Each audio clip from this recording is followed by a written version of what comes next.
Jemaah. Iya. Oh jemaah. Iya. Alhamdulillah buat jemaah yang baru bergabung hari ini kita sedang membahas dalam tema tak ada kebohongan yang sempurna. Nah, tapi sebelum kita mulai pembahasan lagi, kita lihat dulu video tangan berikut ini. Ustaz Maulana. Itu mewakili ya. Iya, menyenangkan hati istri kan. Menyenangkan. Tapi bagusnya tayangan tadi itu udah tahu udah nggak enak masih coba lagi. Closing. Berusaha untuk mencari yang enaknya. Berarti kan istri biar Closing nggak statementnya kecewa dong, closing gitu. statementnya. Closing statementnya kata suaminya, kenapa kok siksa ayam seperti itu? Ya Allah. Jadi Tapi kalau saya bisa jawab, saya bisa terkatakan nih, Ustaz Sibah bahwa Ricis itu kalau buat makanan enak. Tapi kalau mungkin masakan itu kan harus belajar lagi kalau masakan daerah, masakan Indonesia gitu. Tapi kalau cemilannya enak-enak banget. cemilannya enak-enak. Ya kayak sandwich, masakan daerah Indonesia tuh ribet. Mungkin kalau ada Jadi alasan Ustaz Sibah karena juga sama. Iya, tapi alhamdulillah saya udah bisa Ustaz. Oh, udah bisa. Masya Allah. Nah ini Ustaz Maulana nih, bagaimana hukumnya jika seorang suami berbohong kepada istri demi menyenangkan hati istri? Oke. Dan apakah ada cara terbaik agar istri tidak kecewa? Mohon silakan Ustaz Maulana. Baik. Makasih banyak izin Ustazah dan Ustazam. Bismillahirrahmanirrahim. Allahumma shalli ala sayyidina Muhammad wa ala sayyidina Muhammad. Terima kasih banyak karena ini adalah tema keseharian. Buat yang lagi nonton silakan senyum-senyum bahagia, ajak pasangannya untuk sama-sama nonton karena ini membahas tentang keluarga. Bagaimana kebohongan itu ternyata ada dalam lingkup keluarga, tapi sebenarnya tujuannya untuk menyenangkan, tapi bukan memanfaatkan. Sekali lagi, garis bawah ini. Berbohong kepada pasangan memang dibolehkan, tapi untuk mendamaikan, untuk menyenangkan, bukan untuk mengelabui, bukan untuk memanfaatkan, apalagi tujuannya untuk menzalimi pasangan. Nah, buat kita semua, ada bohong, ini uang apa? Kata istrinya, Pak, ini uang apa di laci ini? Yang disembunyi, itu uang sial. Kenapa uang sial? Aku udah umpetin kau masih dapat. Sial banget. Bener. Nah, dalam hal ini silakan laki-laki berbohong walaupun sudah ibaratnya gini ya. Disilakan berbohong untuk apa? Kepada pasangan, untuk mendamaikan, untuk menyenangkan. Makanannya tidak enak, enak sekali dihabiskan supaya nanti sore nggak ada lagi yang seperti ini. Lupa dimasak lagi Ustaz, gimana tuh? Dimasak lagi dengan hal yang sama. Tiba-tiba dia masak lagi. Bingung deh ngabisin. Ya Allah, bingung ngabisin. Ya Allah, ampun dosaku. Kan kita bilangnya enak tuh, enak banget ini. Enak banget. Ini pengalaman atau apa? Coba, enak banget. Teknik untuk enak banget kayak Nabi. Sini Aisyah, enak banget. Kamu coba juga. Ya coba juga. Ya Allah. Artinya, bagaimana kita sama-sama merasa enaknya. Alhamdulillah, kalau saya ditanya, Kak, enak ya masakan saya. Enak, saya kan suka garing-garing gitu. Iya. Ada kekeringan. Habis itu madep muka langsung. Jadi yang kedua, bagaimana kita, mohon maaf, ketika suami berbohong kepada istri, silakan berbohong, tapi bukan untuk memanfaatkan pasangan. Silakan berbohong. Yang penting tidak ada unsur kezoliman di dalamnya. Ternyata dia berbohong, ternyata dia punya Lagi. ya, ada lagi atau punya ini lagi. Kenapa? Karena itu akan timbul kebohongan. Jadi tidak apa-apa kita bohong, Ustaz. Tapi ingat, kembali lagi, jangan ada unsur kezaliman, memanfaatkan, apalagi untuk mohon maaf mengelabui. Ini hati-hati. Buat kita semua sebagai suami yang akan diminta pertanggungjawabannya di kemudian adalah diri kita terhadap pasangan kita. Betapa kecewanya pasangan kita kalau dia tahu. Tapi kebohongan yang baik itu ketika muncul ketahuan kebohongan itu adalah bohong, tapi ketika istri tahu malah bertambah sayang sama kita. Ya Allah, dia berbohong demi saya. Rata-rata suami itu bohong kalau dia punya duit. Padahal dia tidak punya. Bener kan? Kameramen? Bener kan? Iya. Lembut banget set ngangguknya. Dulu Ustaz sama Umi suka bohong. Ada. Padahal nggak ada. Untuk menyenangkan, untuk membahagiakan. Jadi gitu. Supaya istri tidak murung. Kan istri itu kan panikan. Cepat sedih. Jadi kebohongan yang kita bohong ini nih rumusnya. laki-laki berbohong kepada pasangan dan ketika ketahuan kebohongan itu bertambah sayang pasangan. Coba, bisa nggak? Jadi bohong yang diperbolehkan itu ketika bohong itu ketahuan, ternyata dia bohong, tapi justru menimbulkan kasih sayang. Ya Allah, ternyata dia bohong kalau ini makanannya enak, padahal tidak enak. Ih, so sweet gitu. Tapi yang membuat suami, dalam artian istri itu kecewa ketika kebohongan itu ketahuan, maka ini yang tidak boleh. Jadi tujuannya hanya untuk menyenangkan. Masya Allah, berarti kita tujuannya hanya untuk mendamaikan aja biar nggak ada Mendamaikan, keributan. menyenangkan. Bener-bener. Itu. Baiklah, Masya Allah. Jadi terima kalau kasih. misalkan Rian berkata sama Ricis, enak banget makanannya. Tiba-tiba Ricis, Rian pergi, dia coba, ih ternyata suamiku mau menyenangkan aku. Iya Masya bener. Allah. Itu membahagiakan, bukan untuk mengecewakan. Karena kan kita sebagai suami harus menyenangkan istri gitu kan, menyenangkan Iya. anak. Jadi bohong demi kebaikan, bukan demi kebaikan, demi kedamaian. Demi gitu. kedamaian. Karena gini, mohon maaf, ada juga menghabiskan makanan-makanan yang tidak enak pada istri, takut mubazir. Iya bener. Masya Allah, terima kasih Ustadz Maulana. Baiklah kita ke Ustadz Syam nih. Ya, siap. Ustadz, bagaimana hukumnya jika orang sumpah palsu atau berbohong atau sumpah yang nggak dari hati, itu seperti apa? Silakan Ustadz Baik, Syam. Bismillahirrahmanirrahim. Tabi guruku, saya Syifa, Ustaz Maulana, Tekurian, serta guru-guru kami yang dimuliakan Allah Subhanahu Wa Taala. Jamaah Islam itu indah yang dimuliakan Allah Subhanahu Wa Taala. Bagaimana kalau ada orang bersumpah tidak dari hati? Ya memang sumpah itu dari mulut ya, bukan dari hati. Jadi kalau dalam hati itu belum sumpah namanya. Kalau dari masih dalam hati itu namanya tekad aja itu. Saya berjanji, saya akan tahajud tiap malam. Itu tekad dalam hati, niat dalam hati. Ya, tapi kalau sudah terucap, maka dia sudah termasuk bernadar. Sesuatu yang sunnah atau yang mubah menjadi wajib dikalau seseorang sudah bersumpah. Saya kalau lulus saya akan puasa 3 hari berturut-turut. Nah, maka jadi wajib si puasa itu. Walaupun ternyata sebelumnya itu adalah puasa sunnah gitu. Saya kalau lulus masuk akpol misalnya, saya akan tahajud tiap malam, maka jadi wajib tahajud baginya. Kenapa? Karena dia menjadikannya adalah sumpah. Kemudian bagaimana hukumnya kalau seseorang bersumpah palsu? Ketika seseorang bersumpah palsu, maka hukumnya sangat berat di hadapan Allah Subhanahu wa taala. Jangankan sumpah palsu, orang yang berhalangan untuk menunaikan sumpahnya karena satu uzur syar'i, itu pun masih kena denda, apalagi yang sumpah palsu.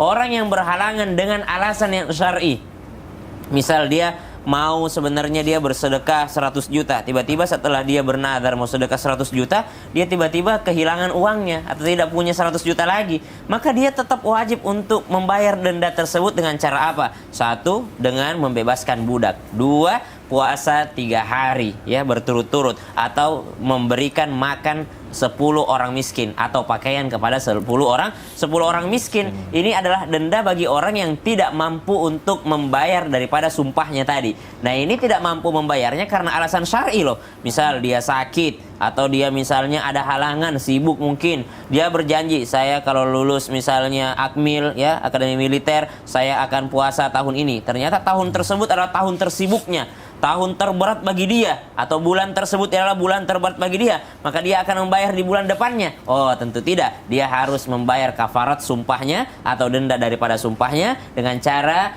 membayarkan kepada orang miskin 10 makan bagi orang miskin, 10 makan bagi 10 orang miskin, makanan ya, 1 hari bagi 10 orang miskin, atau memberikan pakaian 10 orang miskin. Maka subhanallah, atau puasa 3 hari atau membebaskan budak. Kalau zaman sekarang mungkin sudah tidak berlaku lagi membebaskan budak, wallahu ta'ala alam, perbedaan pendapat ulama. Akan tetapi yang dipakai adalah puasa 3 hari berturut-turut atau memberi makan 10 orang miskin. Subhanallah. Itu kalau melanggar sumpahnya. Yang kedua, kalau melanggar sumpah tadi, jangankan membayar denda, dosanya juga sangat berat di sisi Allah Subhanahu wa taala. Makanya Nabi sallallahu alaihi wasallam mengingatkan, la tukthirul aiman, jangan kebanyakan bersumpah meskipun engkau dalam keadaan benar.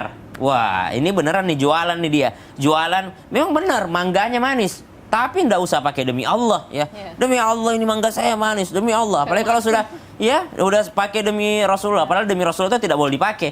Yang benar dalam syariat itu adalah demi Allah, jangan pakai demi Rasulullah. Ada kan orang demi Allah, demi Rasulullah, ho tenan demi Allah, demi Rasulullah. Ini kan tidak dalam syariat. Demi Allah saja, demi Allah kalau memang dalam keadaan diminta bersumpah. Nabi SAW melarang, la tuktsirul aiman, jangan terlalu banyak bersumpah meskipun engkau dalam keadaan jujur, meskipun engkau dalam keadaan benar. Sumpah itu datang ketika seseorang dimintai untuk bersumpah, ya. Jangan sedikit-sedikit, wallahi, jangan sedikit-sedikit demi Allah. Kecuali memang udah bahasanya seperti itu. Seperti memang orang-orang Saudi ya, orang-orang Saudi kalau ngomong wallah gitu. Tapi itu bukan berarti mereka bersumpah, cuma untuk menekankan aja, udah kebiasaan aja gitu. Iya, memang kata-kata insya Allah tuh nggak boleh sembarangan dan memang harus benar-benar gitu. Betul. Contoh halnya seperti berjanji ya Ustaz ya. Berjanji kita nggak boleh insya Allah aku datang, padahal dia nggak datang gitu. Ya. Ya kan Bawa insya Allah nama yang benar tuh insya Allah yang pasti datang. Dan itu pun gitu. hukumannya 3 hari. 3 hari, berpuasa 3 hari dan memberi makan 10 orang miskin dan memberi Nggak, pakaian. Pilihannya. Pilihan. Pilihan. Bekas itu juga boleh, misalnya yang masih bagus itu boleh nggak Ustaz? Pakaian yang Nah, itu baru lah. sebenarnya kalau Yang baru, berbagi pakaian bekas itu menyelamatkan lemari. Biar nggak bobrok ya Ustaz ya. Si baiknya baru sih memang, Masya Allah. Terima kasih Ustaz Syam. Nah, jamaah di rumah pasti udah nggak sabar nih menunggu pertanyaannya dijawab sama guru-guru kita di sini. Nah, makanya langsung aja kita masuk ke segmen Tanya Dong Ustaz. Kami semua tanya dong Ustaz.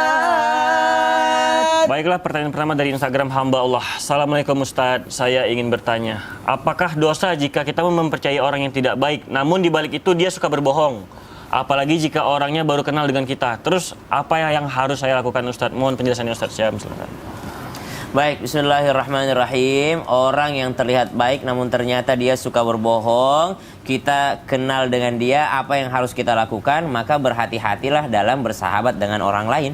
Berhati-hatilah dalam interaksi. Bukan berarti kita suudzon, ya. Bukan berarti kita berburuk sangka terhadap orang. Kita tetap berbaik sangka terhadap orang. Asas praduga tak bersalah. Namun kita mesti berhati-hati ketika kita berinteraksi dengan orang lain. Misal kalau kita ke dokter, ya lihat dulu apakah dia dokter yang terpercaya. Ya, misal kita ada pengobatan atau misalnya bengkel gitu ya, otomotif. Kita lihat dulu track recordnya bagaimana nih orang nih. Jangan tiba-tiba ternyata dia adalah punya lisensi yang palsu. Kita bukan berarti kita mencurigai. Oh benar, misalnya kemarin ada sertifikasi ulama dari MUI. Bukan berarti kita meragukan ilmunya seseorang, tidak. Tapi kita untuk meyakinkan orang lain akan apa yang akan kita sampaikan begitu. Jadi bedakan antara suudzon, berburuk sangka, dengan waspada atau kehati-hatian dalam memilih teman, memilih sahabat, memilih tempat konsultasi, memilih partner berbisnis. Karena ini nggak gampang ini. Makanya ayat terpanjang dalam Al-Quran adalah ayat tentang catat mencatat. Kenapa? Karena banyak orang terlalu menggampangkan ketika berteman. Udahlah, bawa aja lah, udah kayak nggak kenal aja, udah pakai aja lah dulu, subhanallah, nggak ada catatannya, pinjaman berapa, apa segala macam, subhanallah. Maka Al-Quran turun dengan ayat yang terpanjang membahas tentang hutang piutang, membahas tentang akuntansi. Untuk apa? Untuk supaya kepercayaan ini ada. Bukan berarti kita buruk sangka terhadap orang, bukan berarti kita suudzon, tapi kita berbaik sangka terhadap orang sembari kita hati-hati. Wallahu ta'ala a'lam. Masya Allah. Baiklah, ini pertanyaan kedua dari Instagram hamba Allah. Assalamualaikum Ustazah beserta sahabat, izin bertanya. Teman saya sering berbohong terus bilangnya cuma bercanda doang. Terus dia bilang nggak apa-apa, bohong kan cuma bercanda, nggak usah diambil pusing. Itu gimana Ustazah? Apakah boleh seperti itu? Silakan Ustazah Izin Syifa. Ustaz Syam, Ustaz Maulana, para guru-guru. Bismillahirrahmanirrahim. Jamaah Islam itu indah yang dimuliakan oleh Allah Subhanahu wa taala. Kita kalau bergaul, lagi main sama teman, sering yang namanya bercanda. Ya, dan itu ternyata sering ada kebohongan di dalamnya. Lalu apakah boleh berbohong dalam candaan yang sering kita lakukan? Dalam Al-Adhkar, Imam Nawawi mengatakan, qalal ulama, mengatakan para ulama, ini sepakat ya, al-mizahul manhiu anhu huwallazi fihi ifratun wa yudawamun alaih. Bercanda yang dibolehkan atau bercanda yang dilarang itu ada petanya masing-masing. Jadi bercanda yang dilarang adalah ketika bercanda tersebut terus-menerus dan banyak keburukan di dalamnya, gitu, berlebihan, sudah berlebihan terus menerus, kemudian lagi banyak kebohongan, hoax di dalamnya. Nah itu tidak diperbolehkan ya. Tetapi yang harus digarisbawahi adalah hukum asal bercanda itu mutlak dibolehkan. Tetapi kalau ada unsur yang tidak baik di dalamnya, maka jadi haram bercanda tersebut. Ya, Ya. untuk menyegarkan Untuk suasana. menyegar itu boleh, menyegarkan. Karena asalnya itu diperbolehkan. Rasulullah juga orang yang sering bercanda. Sampai kadang-kadang Rasulullah itu kelihatan di gerahamnya saking lucunya melihat tingkah para sahabat, ya. Dan apakah boleh berbohong dalam bercanda? Mungkin bahasanya bukan berbohong. Kalau berbohong sudah pasti tidak diperbolehkan. Itu diharamkan karena sudah menyakiti orang yang diajak bercandanya. Tetapi yang boleh adalah mungkin permainan kata, ya. Kalau di sini orang Betawi biasanya yang pinter main balagoh. Betul. Main kata-kata itu. Jadi asalnya itu disangkanya berbohong tapi ternyata itu adalah candaan, ya. Ada lagi di kisah lain Rasulullah membercandai Ummu Aiman. Kata Rasulullah, "Wahai Ummu Aiman, suamimu itu yang di matanya ada putih-putihnya ya?" Wah, kaget Ummu Aiman. "Nggak ada, wahai Rasulullah." Apakah Rasulullah melihat sesuatu di mata suami saya? "Iya, suami kamu kan matanya yang ada putih-putihnya." Ini udah ketakutan Ummu Aiman. "Emang ada apa di mata suamiku?" Kata Rasulullah, yang dimaksud dengan putih-putih di mata suamimu itu sekitaran mata. Karena kan di tengah-tengah mata itu kan hitamnya. Di sekitarannya putih-putihnya. Nah, itu bercanda tetapi yang diperbolehkan. Karena tetap mengandung unsur kebenaran. Hanya permainan kata saja. Orang Betawi juga begini nih, misalkan balagohnya kenceng kalau bahasa kitanya. Gimana tuh? Apa misalkan ayah saya sendiri sering banget anaknya sering dibohongin dan dibercandain, tapi itu bukan kebohongan. Kata ayah saya bilang, "Tadi abis jalan dari rumah mau ke sini lewatin jembatan roboh," katanya. Saya bilang, "Roboh di mana?" "Ya kalau misalnya dia berdiri nggak jadi jembatan," katanya. Nah, ini nggak paham nih. Ini nggak paham nih. Iya. Roboh itu Roboh kalau itu bahasa baring. orang Betawi itu tebaring. Tebaring. Tebaring. Kalau dia berdiri nggak jadi Nggak jembatan jadi- oh gitu iya ya. juga ya. Terus dibilang lagi, "Tadi papa jalan-jalan," katanya. Begitu jalan ada orang bunting di belakang. Kita kaget. Gimana caranya bunting di belakang? Maksudnya Ya. dia nengok ke belakang ada orang bunting begitu. Bunting belakang. Canda. Kalau kru Trans TV kadang-kadang juga bercandaan kita kayak gitu. Sering Sana. ya, sering Dia bilang ya. kalau kru Trans TV itu ngelahir itu nggak ngeluarin duit. Iya. Iya, Karena? keluarinnya bayi. Keluarin apa ya? Bener sih, Bang. Istrinya yang ngeluarin. Masya Allah. Artinya kalau permainan kata diperbolehkan itu kan bukan unsur kebohongan Betul. ya. Pokoknya Masya tidak boleh orang Iya. menikah satu kantor. Iya. Karena kebanyakan. Kebanyakan bingung penghulunya nanti. Masya Allah. Rian juga Nah, itu ya. sering kayak Rian gitu. juga Rian ya. apalagi, Ustaz? Rian harus tahu itu peci hitam nggak bisa jadi Iya. imam. Nggak Jadi bisa, walaupun nggak sesoleh bisa. ini peci hitam nggak bisa jadi imam. Nggak bisa. Iya. Iya. Harus orangnya jadi Oh, seorangnya jadi Kita tidak boleh makmun di depan peci hitam. kan jadi keluar semuanya kan Masya Allah. goyang-goyang. Baiklah, nanti kita sambung setelah ini. Tapi Ustaz Syamrin mau nanya nih. Iya. Rasulullah pernah berbohong nggak sih, Ustaz? Rasulullah pernah berbohong? Tidak pernah. Nggak pernah? Tidak pernah. Baiklah, jamaah di rumah. Kita bahas aja setelah ini ya. Tapi jamaah jangan kemana-mana, tetap di Islam itu Indah. Jamaah, oh jamaah. Alhamdulillah. Lillah. Subhanallah.